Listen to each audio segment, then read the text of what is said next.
Now, one of the primary concerns of the magazine industry for a long time has been its use of models and representation of body types that is unrealistic and very unhealthy. Let's watch this video.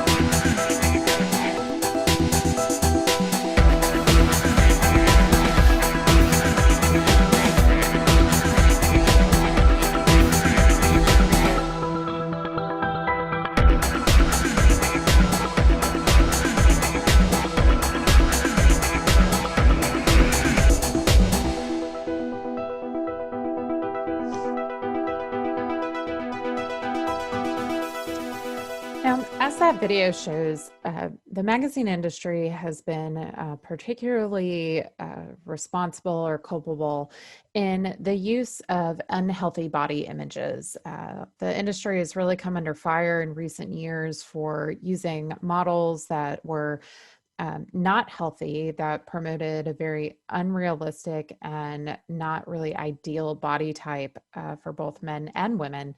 And on top of that, using Photoshop and other editing techniques to make models appear thinner, lighter, and more curvy in somewhat unrealistic ways. And this had great effects on body image for the rest of the population. In what's called social comparison theory, when we look at an image and it is presented in the media as something to be idolized or to strive for, what we will do is we will compare our own bodies and our own selves to that image and try to reach that image in the ways that we exercise, eat, and things like that. There have been many studies about magazines' impact on body image, particularly in young girls. One study found that 50% of teenage girls reported a desire to be skinny as the models that they were seeing in fashion magazines, and that these magazines gave them a body to strive for. These are 13 and 17-year-olds whose bodies haven't even fully developed yet.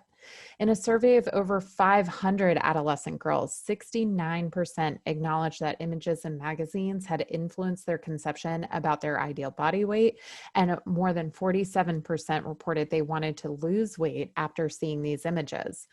And finally, girls who frequently read glamour magazines related to weight loss are 6 times more likely to engage in extreme unhealthy weight control behaviors, such as anorexia, vomiting, taking diet pills, laxatives, things like that, than girls who don't read magazines like that. But we talk a lot about female body image, but studies have shown that male body image is also affected heavily by the media. In a survey of college males, all of the participants, and I believe there were over 200 people in this study, all of them failed to identify a single thing about their body that needed no change at all. College males consider the ideal body type to be tall, muscular, six-pack, large biceps, broad-shouldered, strong, energetic, healthy, fit, handsome, V-shaped, tan, zero body fat. How many of you are really like that? Probably none of you.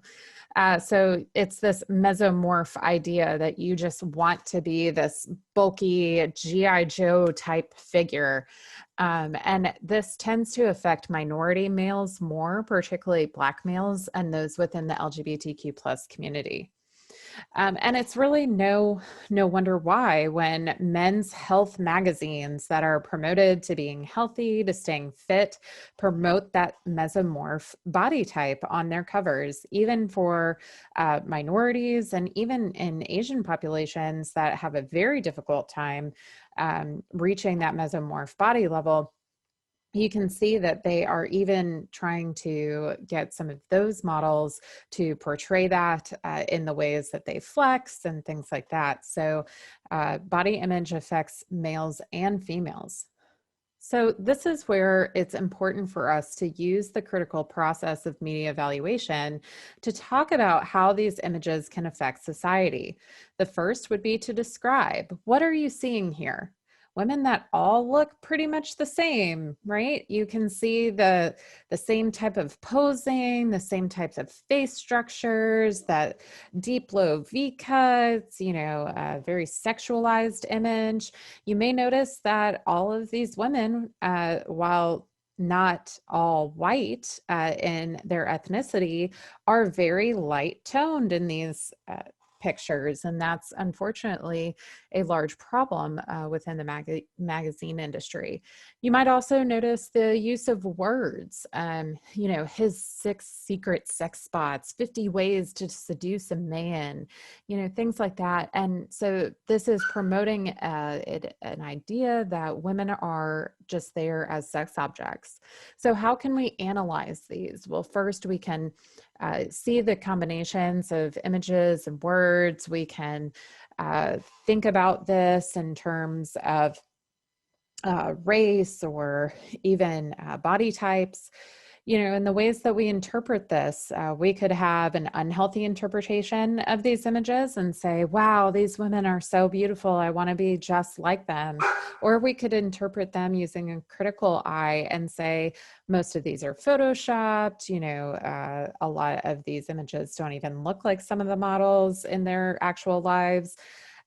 We could evaluate the ways that the industry has manipulated these images. We could evaluate whether we want this to be society's ideal image type.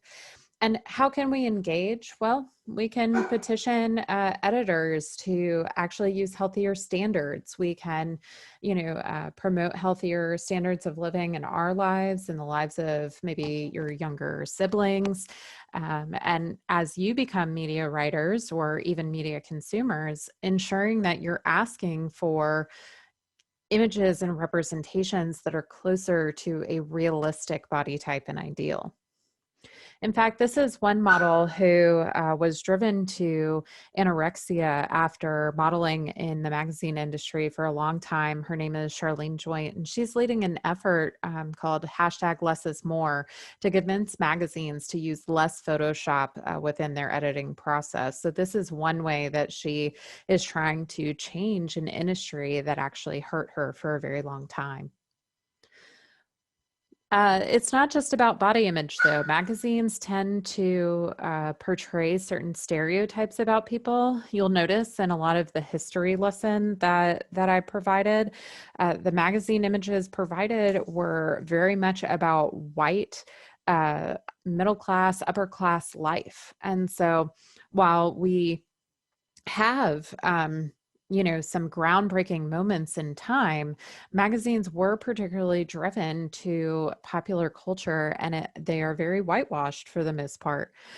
For instance, here with the famous Time magazine cover during the O.J. Simpson trial, Time actually admitted to darkening O.J.'s shot because they thought that it would make him look more menacing, which of course plays into black male stereotype of black males being criminals and scary.